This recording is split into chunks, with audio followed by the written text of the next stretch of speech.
Today we're going to start reading a new book. The name of the book is Common Folks, and it was written by Verna Mae Slone. Now it's interesting, the foreword of the book was actually written by Sidney Saylor Farr, the book that we just finished. That was the author of that book. So we'll start with that and see what this book's going to be like. I hope that you enjoy it as much as I do. I think that you will. We'll just let Verna tell you about herself. So this is from Sydney, though. I first met Verna Mae Slone in 1982 at the Hindman Settlement School, Hindman, Kentucky, where I interviewed her for Table Talk, my second cookbook. We sat in chairs facing each other in a hallway. As we talked, the afternoon sun slanted through a high window and touched her silver white hair, braided in two long plaits, which hung down on either side of her gentle, wrinkled face. Her eyes were a vibrant blue. Throughout the interview, she spoke with a soft mountain dialect, her words as clear and straightforward as her writing. What My Heart Wants to Tell, the author's 1979 memoir about her father, Kit and I, Slone, received much attention and overshadowed her previous book, Common Folks, which was published in 1978. The print media frequently interviewed Slone and reviewed her work. After the publication of What My Heart Wants to Tell, Verna Mae Slone, in her late 70s, joined the ranks of noted Appalachian writers such as Harriet Arnott, Wilma Dykeman, James Steele, and Emma Bell Miles. Slone shares her memories of attending Alice Lloyd College, getting married, and rearing 5 sons in Common Folks. I recall her telling me how she had prematurely named each son Sarah Ellen, because her heart had always yearned for the daughter she never had. I finally decided if I was to get a girl, I had to create one. So I wrote a book and named the little girl in it Sarah Ellen.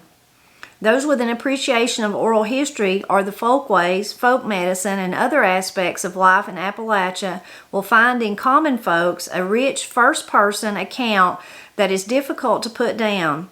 I believe this edition will be as welcome and valued as the 1975 reprint of The Spirit of the Mountains by Emma Bell Miles, which was originally published in 1905.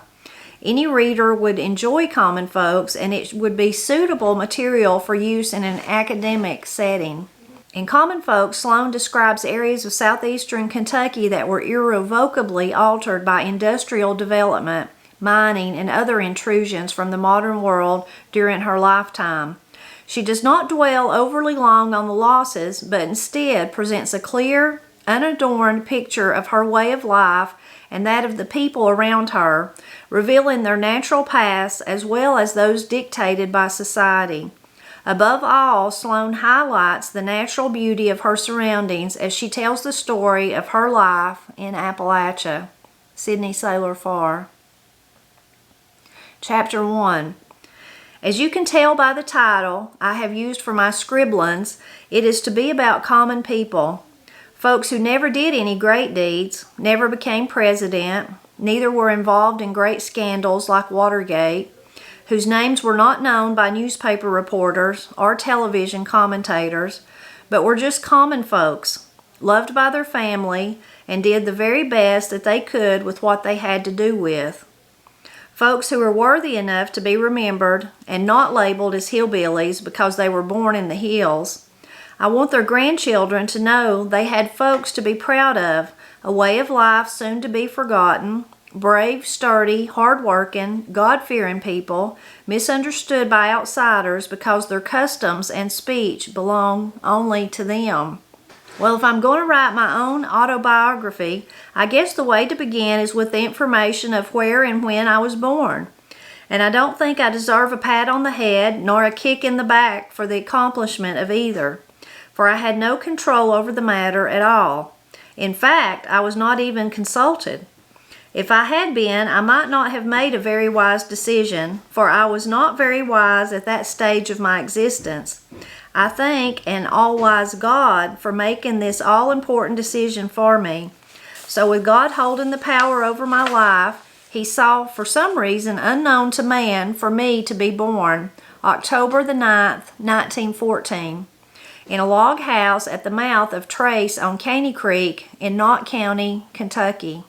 Oh, I heard what you said when you read that. I heard you just as plain as daylight. You said hillbilly. Hillbilly, a person as unreal as Frankenstein or the Tooth Fairy, but if you are born anywhere in Appalachia, you are stuck with that label, glued on so tight you will not become unstuck for all your born days, no matter what you do. I was the 12th child in the family of Isam and Sarah Slone. My mother lived only a few weeks after my birth. In those days, a baby was never put on a bottle except in emergencies. During the 3 days of my mother's funeral, the neighbor women who had young babies divided their natural milk supply with me. The quickest way to get a nipple was 13 miles to Wayland over a wagon road or 8 miles to Hindman on horseback. Folks did not buy bottles, they bought the nipples, 3 for a dime, and used them over any empty medicine bottle they could find. Some folks would wrap cloth strings around a reed and place into the mouth of the bottle to be used as a nipple. Poor father, after making that long trip, coming home at nightfall to find that his baby refused to take the bottle.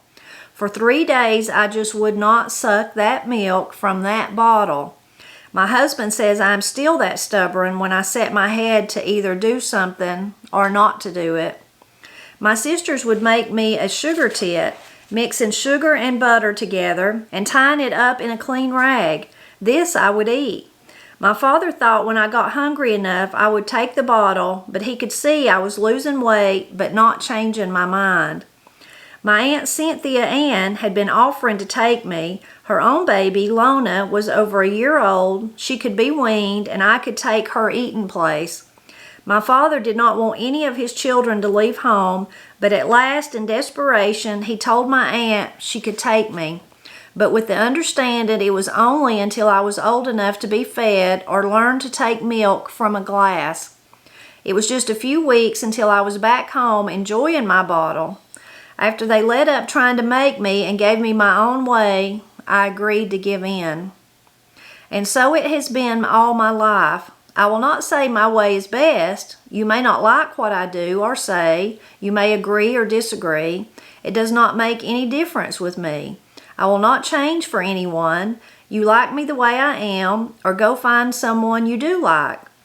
I will respect you for what you are, and will like what good I find in you. But you can't fool me. I can spot a phony a mile off. So with this warning, you can read the rest of this at your own risk. Now, a history or true life story is very hard to write. If it was fiction, you could let your imagination run wild, but to stick to fact and make it interesting is no pie job. Also, there are so many stories you would love to tell, but as man is not an island unto himself, everything that has happened to one's own self also concerns others, and just maybe they don't want it revealed. And many times they saw the same thing from a different angle. If after reading this you think it's just a little too goody-goody, then please remember we all have closet doors best left unopened and do not want to wash our dirty linen in public. It's not that I don't remember the ugly and bad. Pray God, I wish I could forget some things. I just want to write in a way to hurt no one. I'm not ashamed of where I lived, of being poor, nothing that I think was God's will for me. I am ashamed of some of the things the devil got me into. I don't think my life was interesting enough in itself to make anyone want to read about it, but I believe I lived in a place and a time, a way of life, very unique and different, soon to be forgotten and lost. I wish to help preserve some of this. I have very little education. I was a high school dropout. I believe God gave me a talent to put my thoughts on paper. If I had any training, I honestly believe I could, so just try to wade through all the mistakes and get the thoughts anyway. I do not intend to discuss sex, religion, or politics, farther than to say I am a woman, a Baptist, and a Democrat. If you are different, I do not think any less of you. If you are the same, you are no better in my sight. for these are just man-made words and have nothing to do with the soul. If you are a Christian, you belong to Christ. That's all that really counts. May God bless and keep you one and all. Chapter 2. I will skip over the first 3 or 4 years of my life. I can remember my sisters taking me to school with them. I can recollect following my father everywhere he went, many hours playing in his chair shop, waiting on the outside of the coal bank while he picked out a coffee sackful of coal, riding the handles of his plow when he plowed the garden, going with him to cut wood, pick berries, gather nuts, riding the sled when he brought in the corn and fodder. I realize now I was just in his way, but he made me feel I was helping him when all the time he was taking care of me. One Saturday evening when I was about 5, Father told us we could go stay all night with our Uncle Will and Aunt Nance, as he was going to be gone for the night and did not like for us to be left at home by ourselves. Boys, we were tickled. I can remember it all just like it was yesterday. We all took a bath in the wash tub in the kitchen behind the stove. I was the last one to get cleaned up for fear I would get back dirty before we got started. My grandmother Owens had knit me a pair of long stockings made of bright red yarn. The weather was too warm for me to wear them, but I loved them and wanted to show them off to my aunt and uncle. My sister tried to tell me I should wear my new white cotton stockings, but when she saw that stubborn look on my face and remembering past experiences, she said, "All right, I hope they burn you up." They were to get me in more trouble than to make me feel hot. Father had caught little Beck and saddled him for us. He was tied up in the shade of the old weeping wheeler near the chop block. The cow was dry, so Vince had said he would feed and watch over everything for us. He lived up trace just a little ways inside of our house. My sisters were so slow getting ready. It seemed like hours before they got done primping. They put some corn for little Beck in one side of the saddlebags and some clean clothes for me in the other. I made like I did not see the new white cotton stockings going in with the other things. Frances rode in the saddle. Edna, always the tomboy of the family, rode astraddle behind her. I sat on a pillar in front. Renda and Veda walked. We were a little ways down the road when Renda noticed that O'Engle, our dog, was trying to follow us. She took him back and placed an old quilt on the porch floor near the door and told him to guard that old quilt. He would not leave there until she lectured and picked it back up. Not even my father could have touched it without getting dog bit. I must have slept most of the way. I don't remember much of the ride. I know we went down the Caney Road, up Aunt Lee Anner's holler, across Pigeon Roost, and down Slone's Fork, and up the holler where M.V. Slone now lives. Uncle Will and Aunt Nance lived there. They had a very large family. Ida, their youngest, was the same age of Edna. There was no small ones my size, but that did not bother me none. I loved both my aunt and uncle and enjoyed going to their house to stay all night. Aunt Nance run down to the road to greet us. She took me down from the mule's back. The first thing I done was make her brag on my pretty new red stockings, which she wholeheartedly did. Uncle Will was sitting on the porch, leaning his homemade chair back against the wall. He told one of the boys to go out and put the mule up. Eva came out from the kitchen where she had been getting supper. I was very interested in what we were having for supper. Aunt Nance told me, among other things, there was a large kettle of cornfield peas, now almost done, on the back of the stove. When I heard this, I fairly jumped for joy and cried, "Oh, goody!" Renda said, "Verna Mae, is there anything you like better than a plate full of cornfield peas?" And I said, "Yeah, 2 plates full." Uncle Will laughed and told Renda, "You can't get ahead of that one. She is just like her pa, always full of devilment." Soon we were at the table. I never ate anything except cornfield peas and cornbread. Uncle Will tried to get me to have some of the other things, but I told him, why fill up space with something else when there were more cornfield peas? He said he couldn't answer that. Aunt Nance hated it when she heard her milk had turned, but I was tickled. I loved clabbered milk. I asked Aunt Nance to not stir mine up. When Renda heard me say that, she said, "No, you are not eating it with your hands like you do at home." "Bet I do," I grinned at her. Uncle Will said, "I bet you do too." Renda said, "She is spoiled rotten. Pa would kill us if we spanked her. She gets her way in everything. Why, the other night she woke up in the night crying for water. She had us all out of the bed before she decided which one could give her a drink. Then when she picked Veda as being the lucky one of her choice, poor Veda had to guess if she would take the water from a glass, teacup, or the dipper. I guess it was an hour before we all got back to sleep." After everyone quit laughing, Aunt Nance said, "Poor little thing, she ain't got no mama." When she said that, I jumped down out of my chair. I stomped my foot and yelled, "I do too have a mommy. Renda is my mommy. I don't want you to say I don't have a mommy like other kids." I ran to Renda and climbed up in her lap and said, "Tell her, Renda, tell her you are my mommy." Renda said, "If you say so, I guess I will have to agree."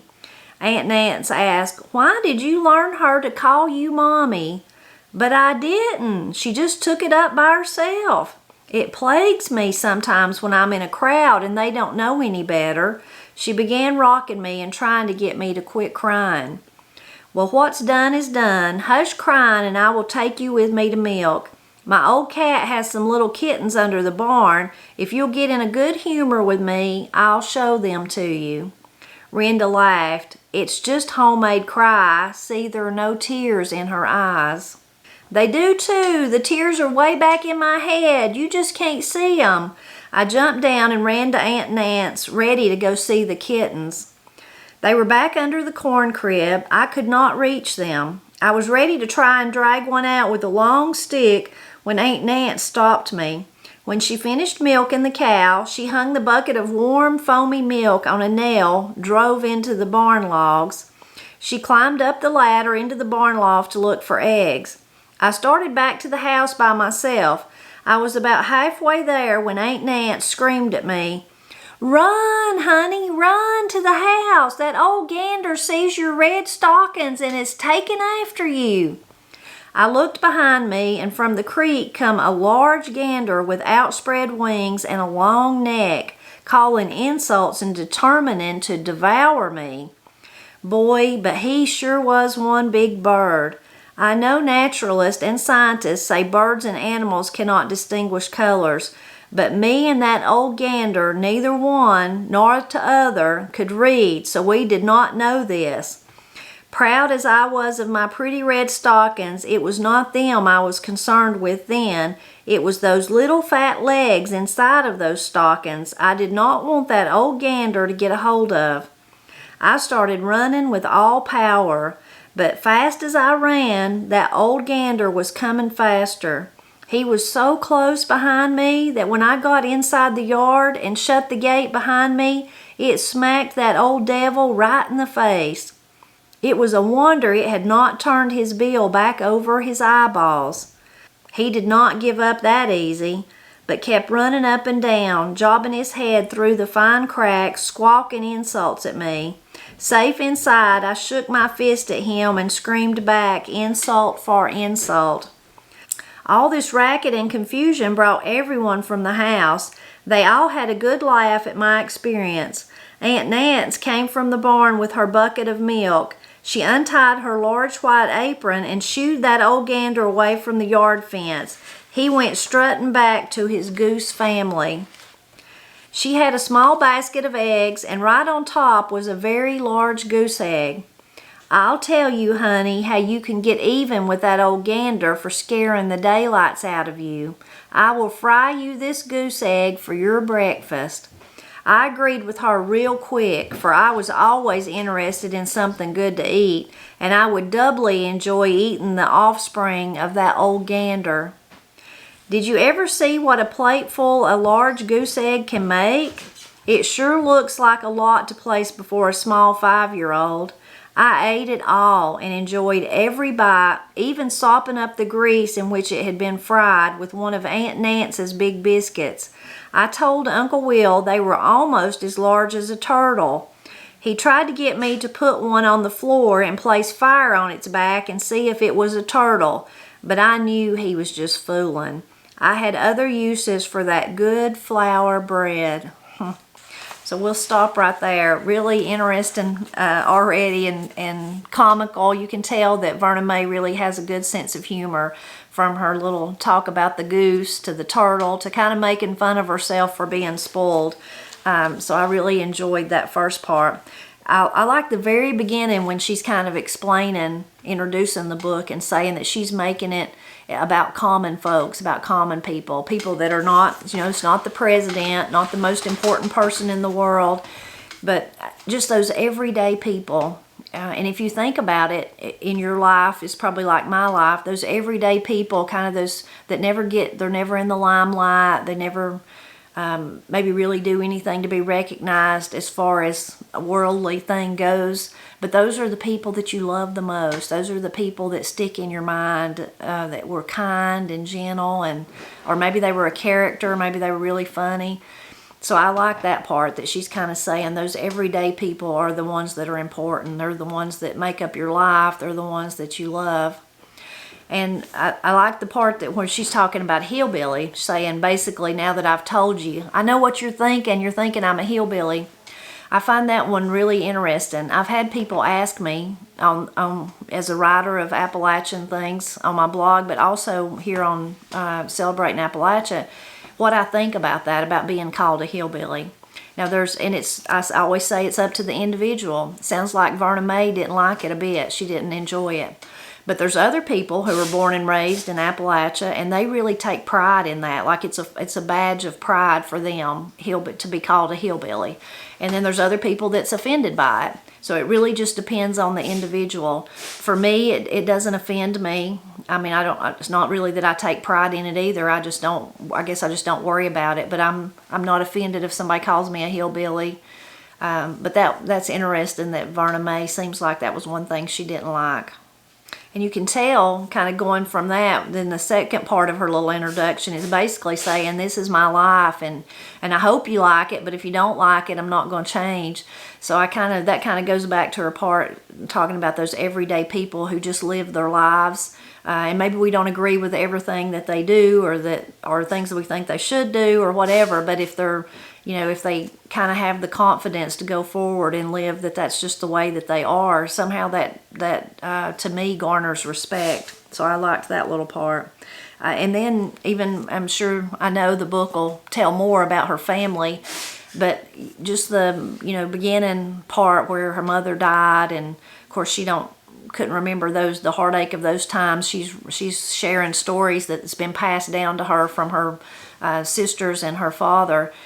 But really heartwarming how she saying she could look back and see, well, he took her to do all those things. And then as an adult, she realized, well, I was really hampering him. I was really in his way, but he took me with him because he was watching out for me, because he was taking care of me. So I imagine that for both of them, that was great pleasure, something that come out of real sadness of her leaving her mother, but then that wonderful bond that she created with her father had to bring her great pleasure, and then I'm sure that it did him as well.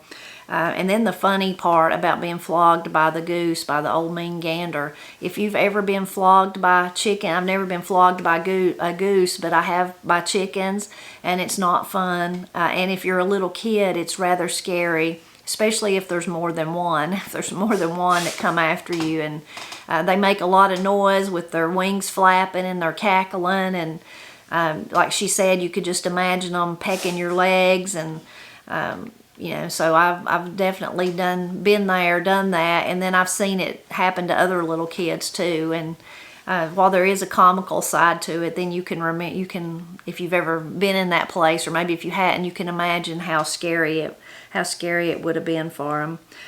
And also humorous in that same little part was her sister Renda talking about how spoiled she was, that she was so spoiled that if they got up to give her a drink of water, she got to pick who give it to her.